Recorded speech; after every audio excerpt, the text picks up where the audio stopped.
The announcement that the Bolshoi Ballet will visit Newcastle later in the year was totally unexpected. The news was released by Matt Hayes of Michael Edgley International, which has brought many Russian acts to Australia, including the Red Army Choir and the Moscow Circus on Ice.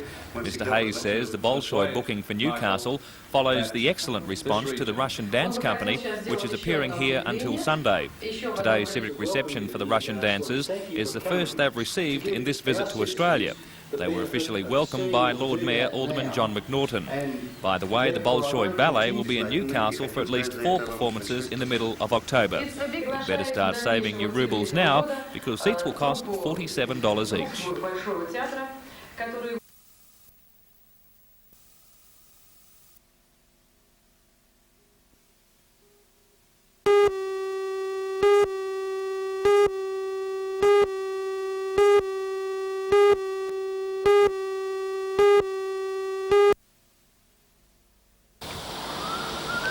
The steam engine was first installed at the Maitland Mill in 1911. Although it hasn't operated for 20 years, it was the heart of the mill for over 50 years. Today it was being dismantled by Warwick Turner to go into his traditionally run mill at the port of Echuca on the Murray River. Mr Turner says his love is the preservation of our heritage, and he has been responsible for the setting up of the Lachlan Vintage Village, the Sydney Maritime Museum, and for the last 10 years has operated the pioneer settlement at Swan Hill. Present today was Fred Humphreys, who worked at the mill for 50 years, 45 of them on the steam engine. He says most of the homes in the region are made from timber that was cut at the mill while the steam engine was powering it. The engine is expected to be fully dismantled by late tomorrow and operational in Echuca by the end of the year.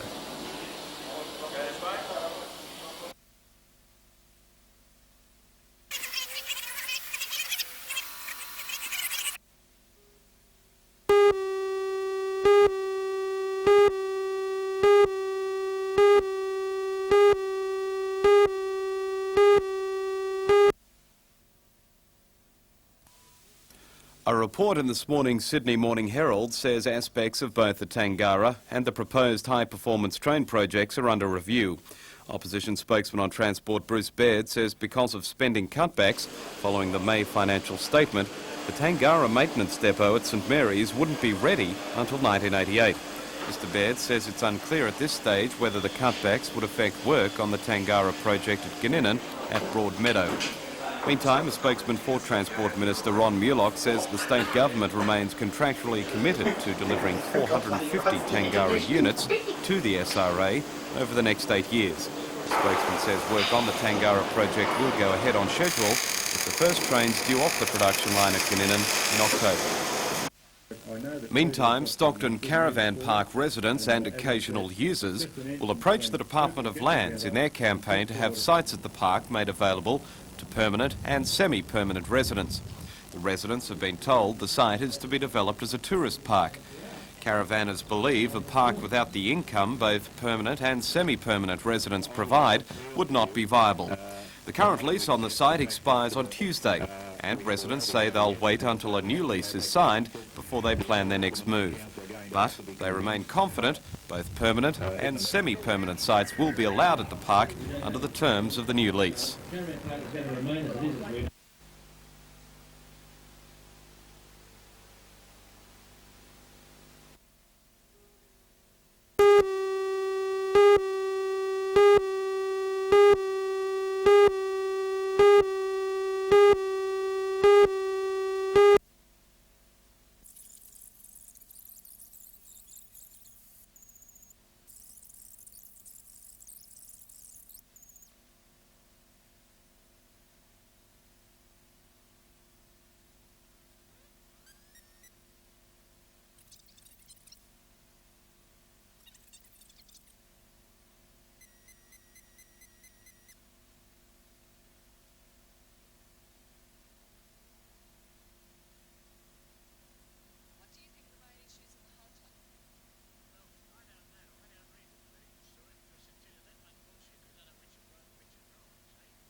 This weekend's Antique Fair is the 18th and seems appropriate in Morpeth, where much of the local architecture dates back over 100 years.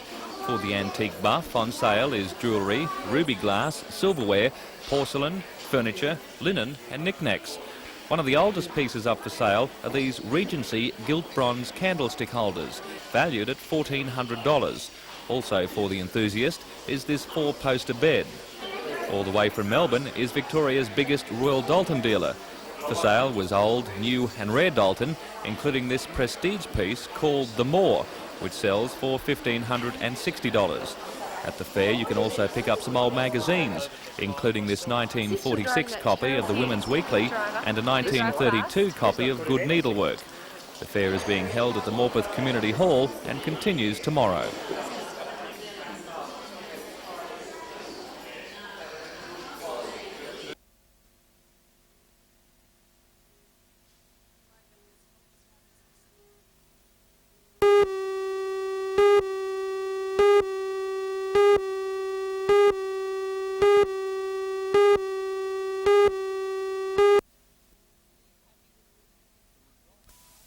The result of last night's meeting now means the Multi-Purpose Centre's development application has been approved by Council and work will now begin on the final drawings and design.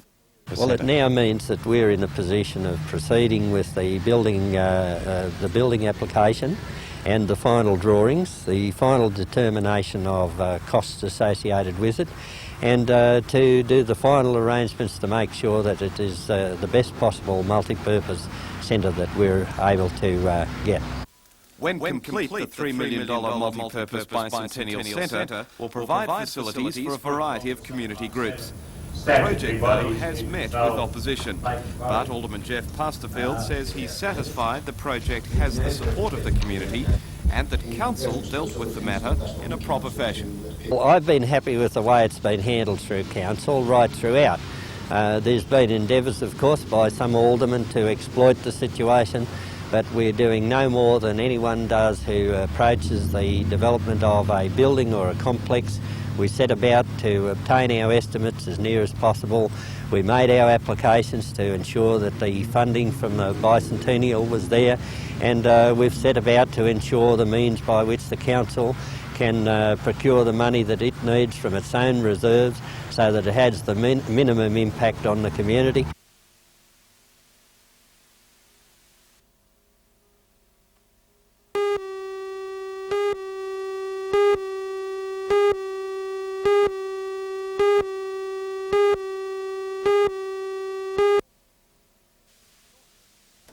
Shortland contains an area which runs from Catherine Hill Bay to Merewether along the coastal strip and to Hillsborough and Mount Hutton to the west, major population centres being Belmont and Charlestown.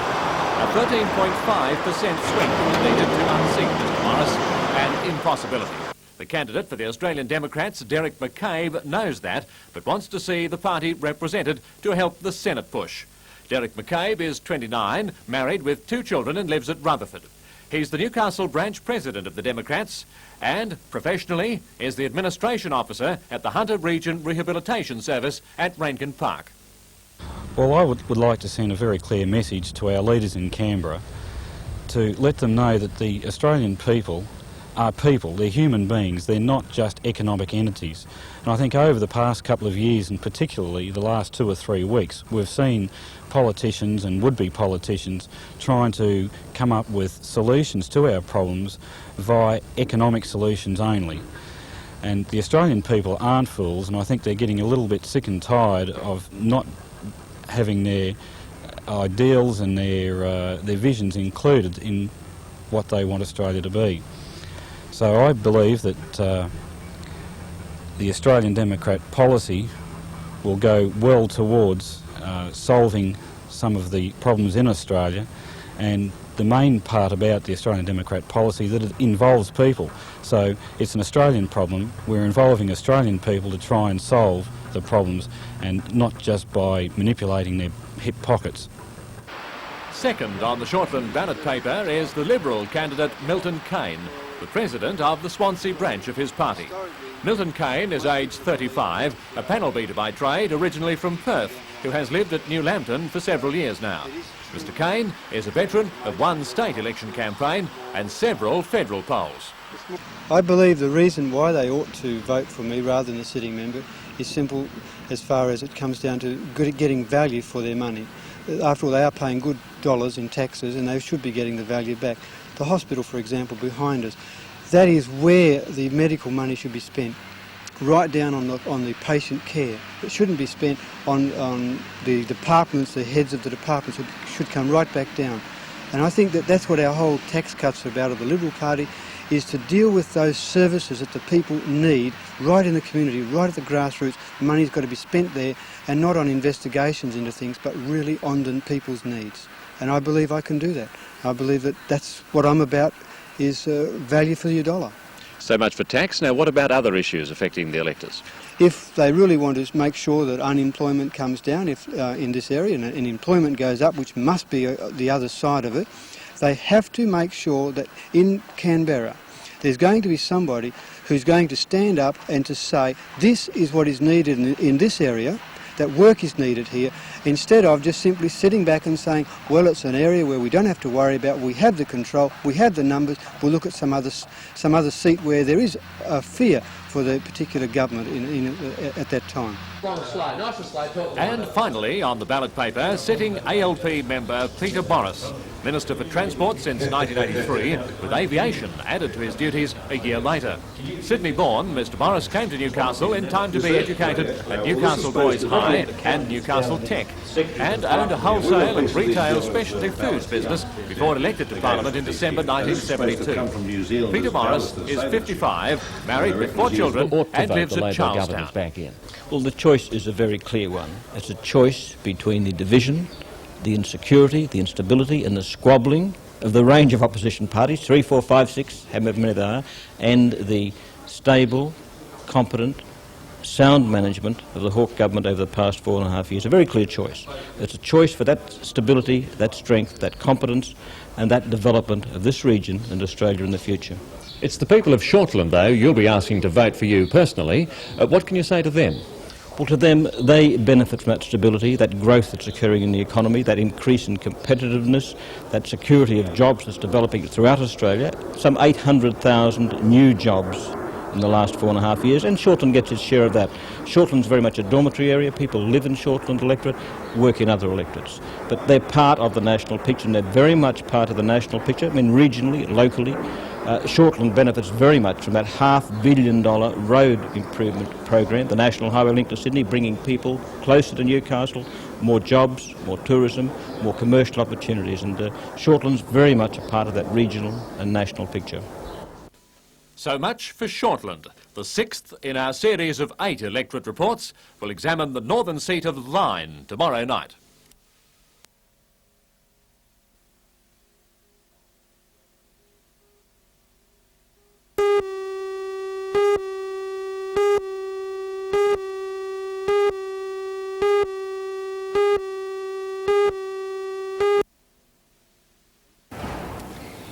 Entries are well up for this year's Newcastle Junior Pepsi Squash Championships at the Charlestown Squash Centre.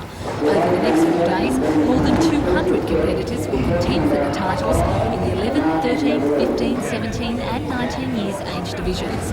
However, Newcastle's 3 top-seeded girls won't be there. They're competing in the Australian teams event in Adelaide after being selected in the New South Wales under-19s team. Greg Lawrence in the white is number 1 seed in the under-17s boys after reaching the finals in the New South Wales titles last month.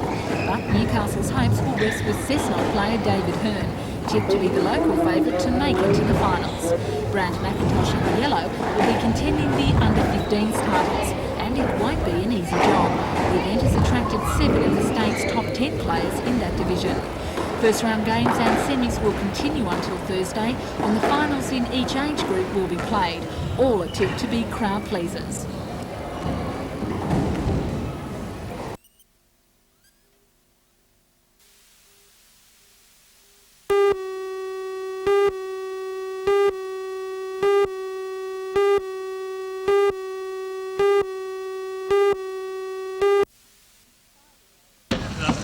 Fire brigades from 3 stations raced to the weatherboard house on Warners Bay Road. It's unclear who raised the alarm. I'm told a young bloke in a car saw something out the front and broke the windows. Whether he woke him up to what was happening, I don't know. He might have saw smoke coming out. I don't know. Peter Holford has lived in the house for 25 years. His wife was sorting washing when she noticed the flames. Her 18-year-old son Graham and 10-month-old grandson Stephen were also in the building. The youngest son, he was in the back bedroom, and he's got the baby and whatever out. The eldest son, he rang the fire brigade. Everybody got out all right, very good. The young bloke, he tried to fight the fire a bit, but with small hoses, not much hope. The bedroom where the fire started was gutted. 2/3 of the house was damaged by smoke and heat. Scientific police are investigating, though the cause is believed to be electrical.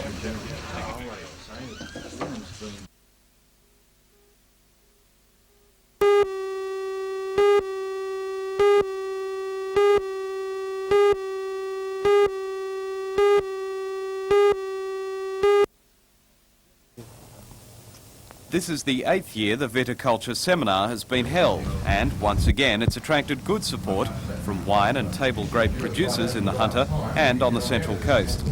With Australian wines, particularly those of the Hunter, enjoying remarkable success internationally, the seminar has covered topics such as the development of export markets for both wine and table grapes.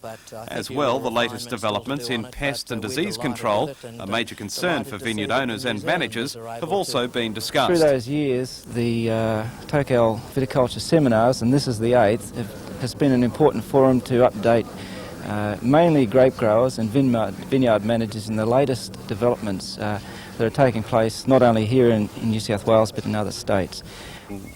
Meantime, Tocal has a new principal. Cameron Archer is an agronomist and has been teaching at the college for the last 12 years. I'd like to see Tocal develop further in the adult education area while still maintaining our full-time courses and our field days and things like that. So I'd like to see us expand in the area of training people who are already on the land, as well as maintaining our role for training young people wishing to enter agriculture. Well, politicians have been...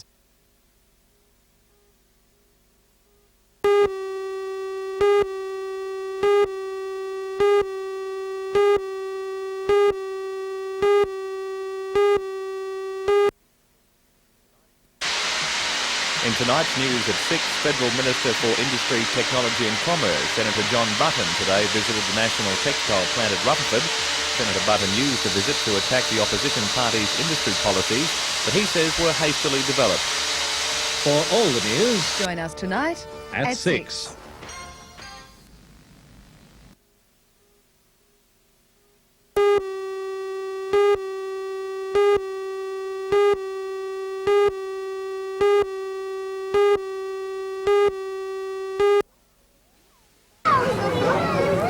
Bundles of wholesome goodness were part of today's promotional launch. Hunter Fresh Produce was formed in May. In support for the campaign was given the thumbs up by hundreds of local fruiters at a giant regional markets breakfast. At Stockland's Mall today, cooking demonstrations, recipes and nutritious information were on hand, though some consumers needed more convincing. Local fruit retailers say the shake-up in the industry should have happened 10 years ago. Statistics now show that despite the recent health food trend, Australians are consuming less fruit and vegetables per head than they did in the 60s. It's a problem which Hunter Fresh Produce believes has an easy solution. While encouraging more trade in the markets, the main aim is to get people to eat more Hunter Fresh produce. But research has already shown that the campaign will be up against some tough competition. I believe that the industry will come to the forefront again, like the industry used to be to the forefront. Before, the snack food industry really started on television, and the kids want to eat what they see on television, so we're going to give them fresh fruit and vegetables on television.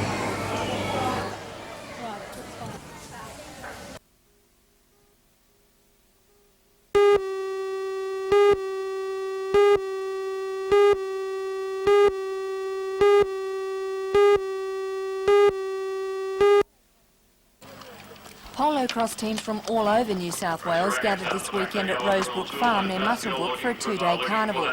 Rackets were flying as 41 club teams and 6 New South Wales rep teams all battled it out in an elimination series. The teams were vying to take on 2 touring polo cross teams from Zimbabwe. The Zimbabwe teams have been in the Hunter as part of a 2-week tour of Queensland and New South Wales. Northern New South Wales emerged as the team to take on the overseas visitors. In a hard-fought game in which 8 chukkers of 8 minutes duration were played, Northern New South Wales managed to clinch the mixed game 30-12. In the men's teams, New South Wales was again able to achieve a strong result, winning 28-16.